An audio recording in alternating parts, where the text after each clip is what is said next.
स्वागत है आप सभी का हमारे चैनल पे। और आज का जो हमारा टॉपिक है वो है नेट वर्सेस बीएड। नेट क्या है, बीएड क्या है, कौन सा फील्ड हमें बेहतर अपॉर्चुनिटीज देता है। बहुत सारे बच्चे कंफ्यूज रहते हैं कि हमें बीए के बाद क्या करना चाहिए, बैचलर्स के बाद हमें किस फील्ड की तरफ जाना चाहिए, बीएड करना चाहिए या नेट करना चाहिए। तो आइए जानते हैं नेट क्या है और बीएड क्या है।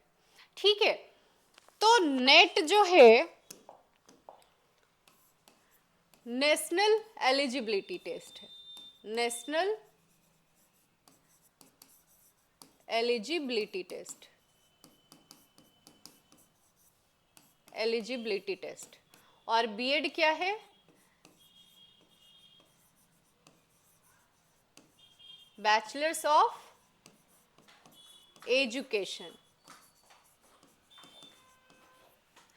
नेशनल एलिजिबिलिटी टेस्ट नेट जो है एक सर्टिफिकेट प्रदान करता है। सर्टिफिकेट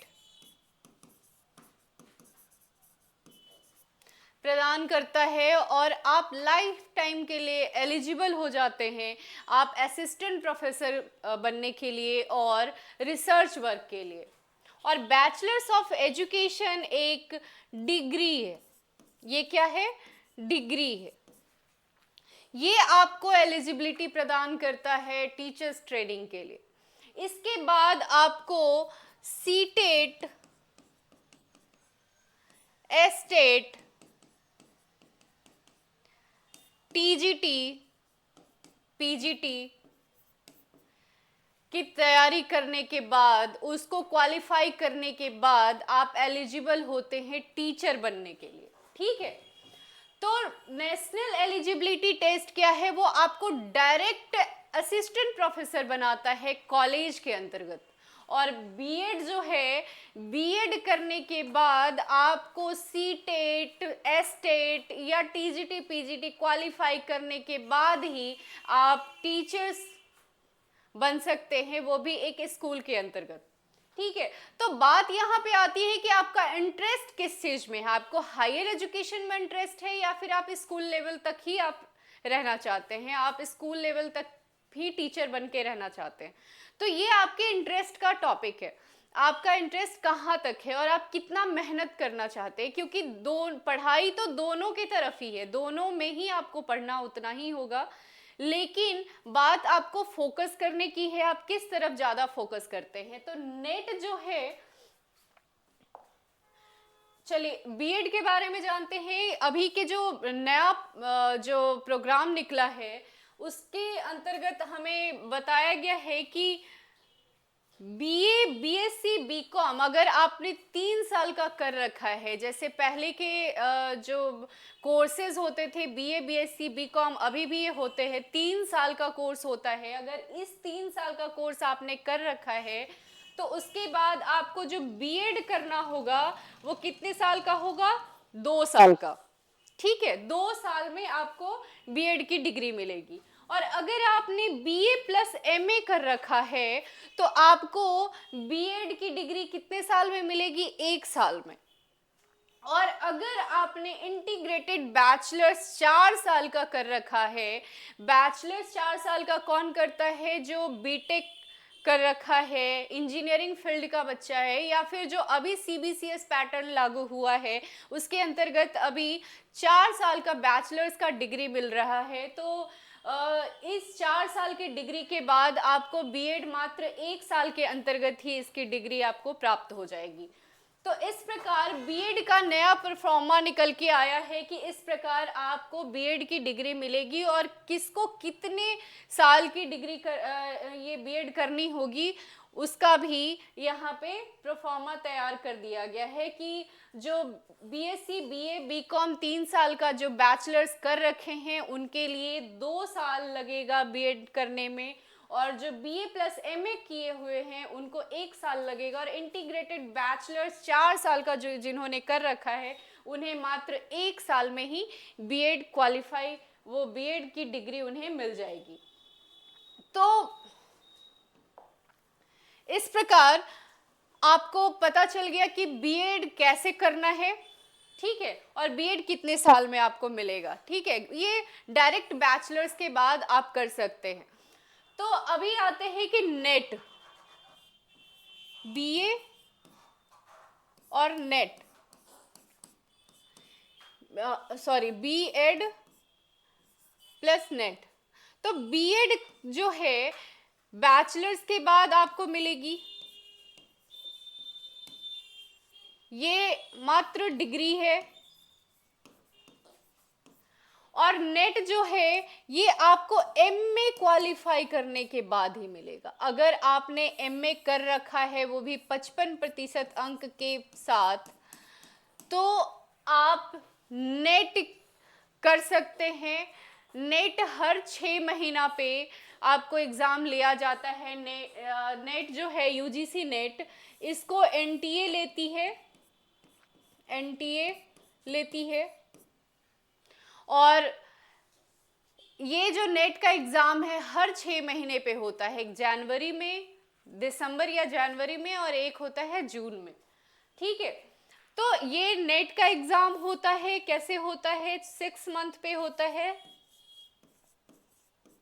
एक साल में 2 बार, और ये 2 पेपर में होता है, फर्स्ट पेपर और सेकंड पेपर। फर्स्ट पेपर जो होगा उसमें आपको teaching aptitude, current issue,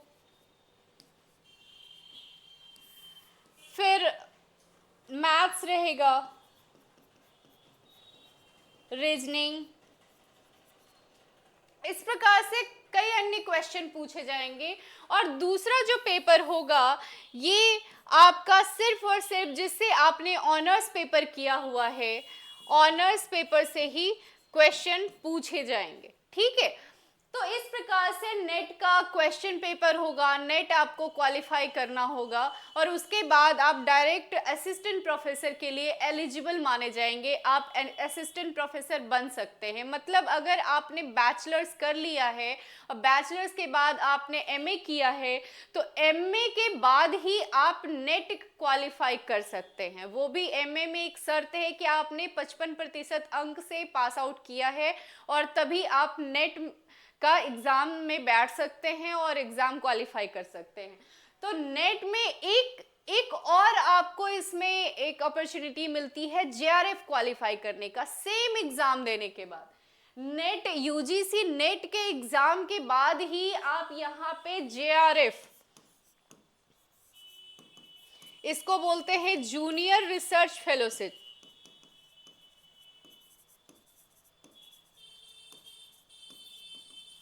fellowship, इस जूनियर रिसर्च फेलोशिप को प्राप्त करने के बाद एक अवार्ड मिलता है इसमें, और इस अवार्ड को मिलने के बाद, जेआरएफ अवार्ड को मिलने के बाद, आपको हर महीने 50,000 यूनिवर्सिटी से प्रदान की जाती है रिसर्च वर्क करने के लिए।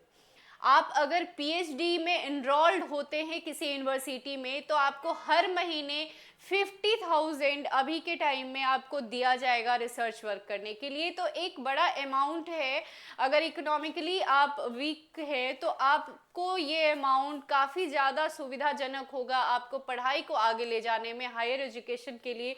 तो आप देख रहे हैं कि नेट क्वालिफाई करने के बाद, क्योंकि बीए और एमए तो लगभग सेम होता है, जिस पेपर से आपने बीए किया है उसी पेपर से आपने एमए कर लिया, और एमए करने के बाद आप नेट क्वालिफाई अगर आप कर लेते हैं, वो भी अच्छे अंक से आपने क्वालिफाई किया, तो आपको जेआरएफ अवार्ड लेटर मिलता है। और वो जेआरएफ अवार्ड लेटर मिलने के बाद आपको, अगर आपने पीएचडी में एनरोल्ड हो गए हैं, तो आपको 50,000 हर महीने आपको मिलेगा।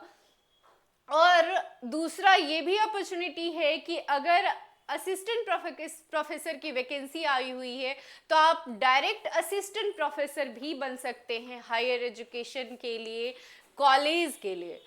तो ये आपको अपॉर्चुनिटी नेट के बाद मिल सकती है। दूसरा ये है कि बीएड जो है, बीएड में आपको एक है कि आप बैचलर्स के डायरेक्ट बाद, बैचलर्स करने के बाद बहुत सारे बच्चे आगे पढ़ना नहीं चाहते हैं, एमए नहीं करना चाहते हैं, तो वो बीएड करना पसंद करते हैं कि बीएड कर लेंगे फिर उसके बाद हम टीचर बन सकते हैं, कहीं भी प्राइवेट स्कूल में पढ़ा सकते हैं। तो वो भी आपके लिए एक अपॉर्चुनिटी रहेगी कि आप कहीं भी किसी प्राइवेट स्कूल में एक जो मिनिमम एलिजिबिलिटी खोजता है वो बीएड का खोजता है, तो आपको बीएड ज़रूरी होता है। आप इसलिए बहुत सारे बच्चे भागते हैं बीएड की तरफ। लेकिन अगर आप हायर एजुकेशन में जाना चाहते हैं तो नेट आपके लिए ज़्यादा इम्पॉर्टेंट है। और दूसरा ये है कि बीएड करने के तुरंत बाद आपको आप टीचर नहीं बनते हैं, बीएड के बाद आपको सीटेट करना पड़ता है। सीटेट, एस्टेट, टीजीटी, पीजीटी के एग्जाम क्वालिफाई करने के बाद ही आप टीचर बनते हैं। और उसमें भी सबसे बड़ा काम होता है कि अगर वैकेंसी निकलती है तभी। वैकेंसी अभी के टाइम में हर स्टेट में लगातार निकल रहा है, टीचर के लिए भी और असिस्टेंट प्रोफेसर के लिए भी। तो दोनों अपॉर्चुनिटी आपके पास है, आप किस तरफ जाना चाहते हैं, आपका इंटरेस्ट किस तरफ है, तो इन दोनों के बारे में हमने जानकारी दे दी है आपको। और इसमें आप किस तरफ जाना चाहते हैं ये आप पे डिपेंड करता है कि आप बीए के बाद डायरेक्ट बीएड की तरफ मूव करना चाहते हैं या फिर बीए और एमए करने के बाद नेट करना पसंद करते हैं और नेट के बाद PhD plus other higher education में आप आगे बढ़ना चाहते हैं और असिस्टेंट प्रोफेसर बनना चाहते हैं। तो ये आप पे डिपेंड करता है। तो अगर ये वीडियो आपको पसंद आता है तो आप वीडियो को लाइक करें, सब्सक्राइब करें। धन्यवाद।